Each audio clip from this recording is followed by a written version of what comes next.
Negociação entre Flamengo e Internacional por Thiago Maia evolui. Já somos quase 50 milhões. Agora é oficial. Léo Ortiz é anunciado oficialmente como jogador do Flamengo. CBF é desmentida nas redes sociais. Que história é essa, PQD? Vem comigo que no caminho eu explico. Saudações rubro-negra para a maior e melhor torcida do mundo, a torcida do Mengão. Vem chegando nessa noite de quarta-feira, recheado de informações. Mas antes de mais nada, meus queridos, minhas queridas, na humildade de coração, começaram a nos assistir? Já deixa o like de vocês. Deixa o like de vocês no início do vídeo. Chega lá no final, vocês esquecem. Não é inscrito? Se inscreva no botãozinho preto aqui embaixo escrito inscrever-se. Não nos segue nas outras páginas? Nos segue aí. É de graça para vocês, não pagam nada e vocês ficam informados o dia inteiro do que acontece nos bastidores do mais querido. Então, vamos para as notícias, porque a notícia é o que interessa e o resto não tem pressa. Cara, a diretoria do Flamengo ano passado me decepcionou demais. Fiquei muito chateado com a diretoria do Flamengo.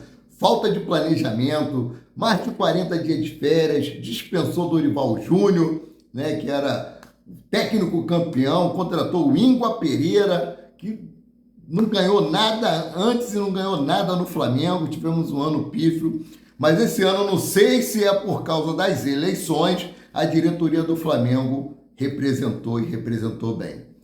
Terceiro reforço do Flamengo, Léo Ortiz, foi anunciado oficialmente nas redes sociais do Flamengo.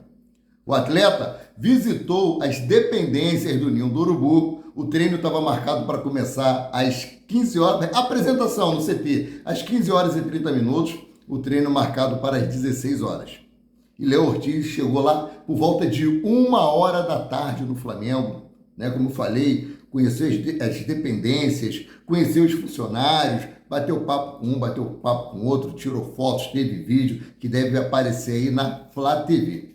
Meus queridos, a boa notícia sobre Léo Ortiz, além dele ter sido contratado pelo Flamengo depois de uma novela aí de mais de 3 meses, ele foi inscrito no BID, Boletim Informativo Diário, e ele vai poder sim jogar contra o Fluminense, pelo menos ser relacionado no jogo contra o Fluminense no sábado, né, às 21 horas no Maracanã.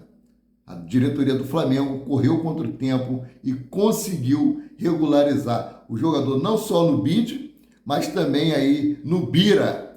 O jogador está regulamentado no Flamengo, né? Parabéns para a diretoria. Tivemos uma boa janela de transferência. Ah, mas saíram 6 jogadores, PQD. E só contratou 3, mas contratou jogadores de peso. Não adianta você fazer uma janela de transferência gorda, inchada. Que eu digo que vai contratar vários jogadores que não vão agregar ao elenco. É dinheiro jogado fora. Pelo menos fez 3 contratações que vão ser muito úteis. E vamos lá, o Flamengo continua ativo no mercado de transferência. O Tite pediu um meia. Sabemos que vamos ter aí as datas FIFA e o Flamengo vai perder muitos jogadores. O Tite já vem utilizando alguns jogadores da base, mas nada melhor do que você ter um jogador experiente ali para compor o elenco, para poder aí coordenar essa garotada dentro de campo. E o Flamengo quer utilizar uma brecha dentro do regulamento. A janela de transferência fecha amanhã, mas vai ter uma janela de transferência aí que vai até o dia 19 de abril, a janela de transferência interna.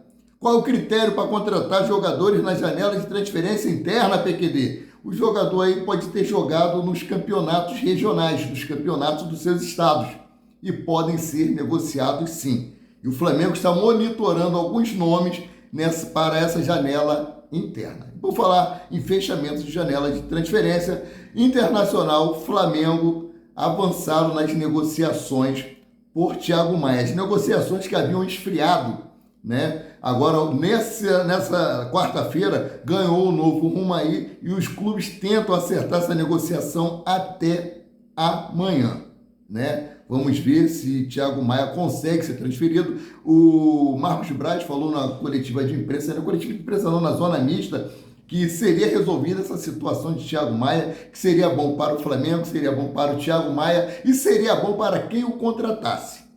né? O Thiago Maia que vem treinando em separado. O único jogo que o Thiago Maia fez pelo Flamengo foi contra o Nova Iguaçu, jogo esse que o Flamengo empatou, e foi o único gol que o Flamengo tomou até o dado momento, né? Então, seguindo aqui com as informações, né? O Flamengo define data e horário para a apresentação de Léo Ortiz, né?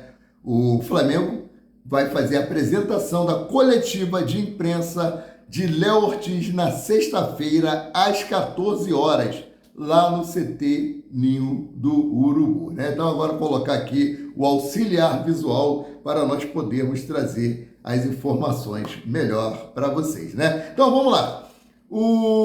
A CBF já tinha falado que não iria parar o Campeonato Brasileiro na data FIFA.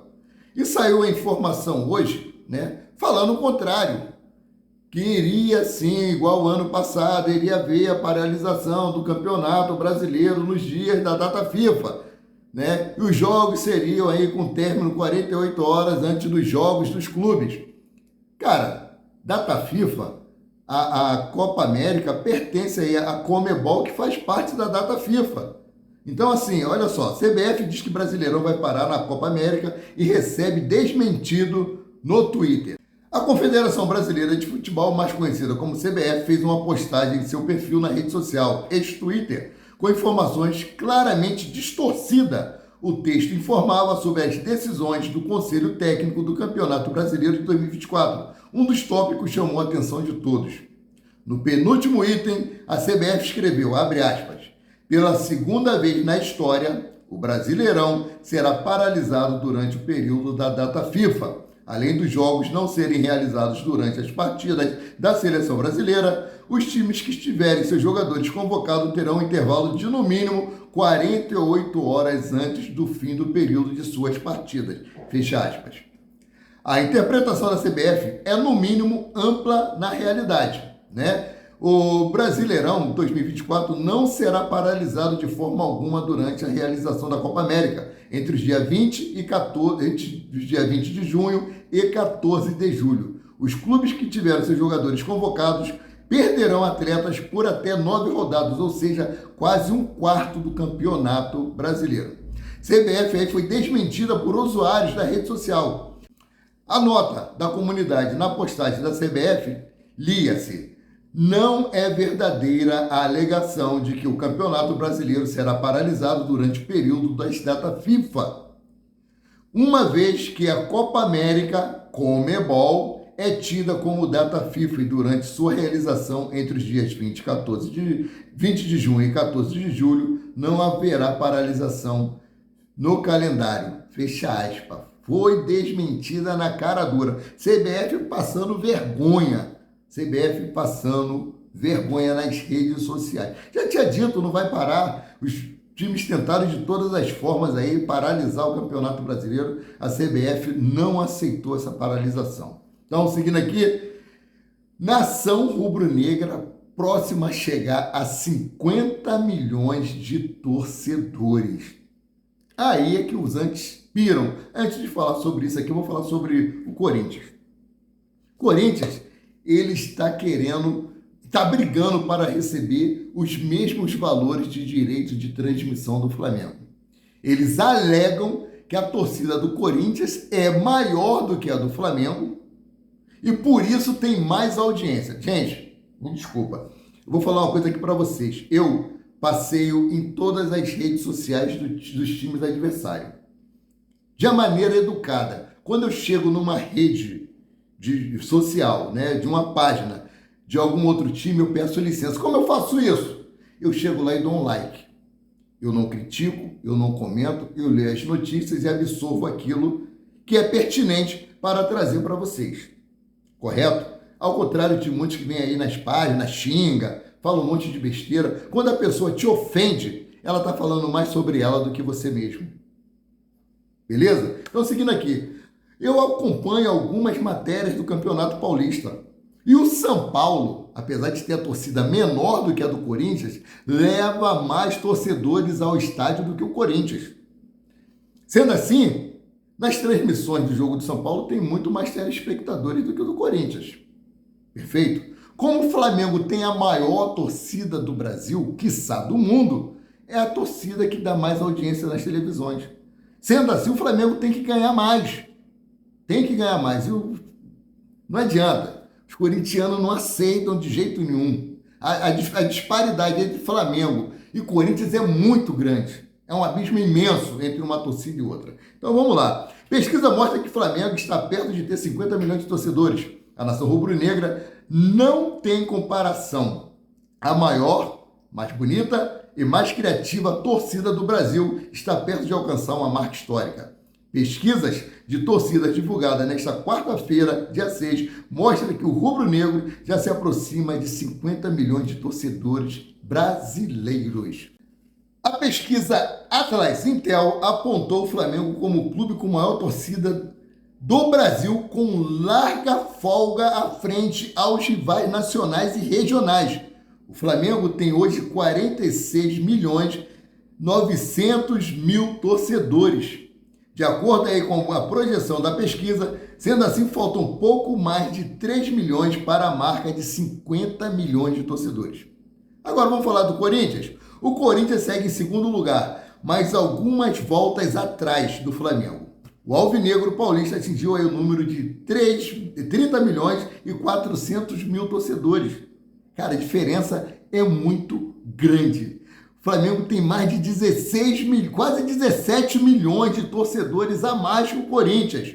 O São Paulo é o segundo com 21,2 milhões, Palmeiras é o terceiro com 16,5 milhões, o Vasco é o quarto com 13,2 milhões e que completa aí o G5, né? O primeiro Flamengo, segundo Corinthians, terceiro São Paulo, quarto Palmeiras e quinto o Vasco da Gama. Curiosamente, Fluminense e Botafogo não figuram nem no G10. É isso aí, nem no G10. Gente, eu estou chegando perto aqui do final da matéria, né? Do que eu tinha para trazer para vocês. Era mais aí só para bater um papozinho com vocês. Eu adoro estar em contato com vocês, adoro ver os comentários de vocês. É muito bom, é muito gratificante para mim, né? Presta só atenção, galera. Como o Tite administra grupo com tantos astros no banco de reserva? Eu tinha essa curiosidade. Eu fui pesquisar, encontrei uma matéria do UOL, né? Que diz aqui: a aposta para não gerar ciúmes ou insatisfação generalizada é usar um diálogo. A ideia é de dar um tratamento que tenta ser igualitário durante os treinos. A comissão técnica de Tite, né, analisa jogos e treinos e dá retorno aos jogadores, tanto de forma coletiva quanto individual. Isso é muito bom. Não tem discriminação de ninguém. Todos são iguais, né? Então, continuando aqui. Tite e seus auxiliares se dividem nos papos individuais e entendem que o jogador se sente prestigiado ao receber observações específicas sobre o que tem feito. No campo, titulares e reservas fazem os mesmos treinos, se necessário, em campos separados, mas replicando a atividade. Isso já acontecia na seleção brasileira. Ou seja, o cara está na reserva, vou fazer um treinamento diferenciado para ele. Não, o treinamento é igual, tanto para titulares quanto para reserva, né? E Tite aí e sua comissão técnica entendem que adotam um modelo de transparência de trabalho e não economizam nas correções que acham necessárias. Ou seja, tem que fazer isso? Faz desse jeito. Não tá certo? Puxãozinho de orelha de leve. Vai lá, faz de novo. Beleza. O treinador aí tem como hábito cumprimentar todos os jogadores antes das partidas. Ele diz que não é para ser bonzinho, mas para que cada um se sinta parte importante do grupo e seja comprometido.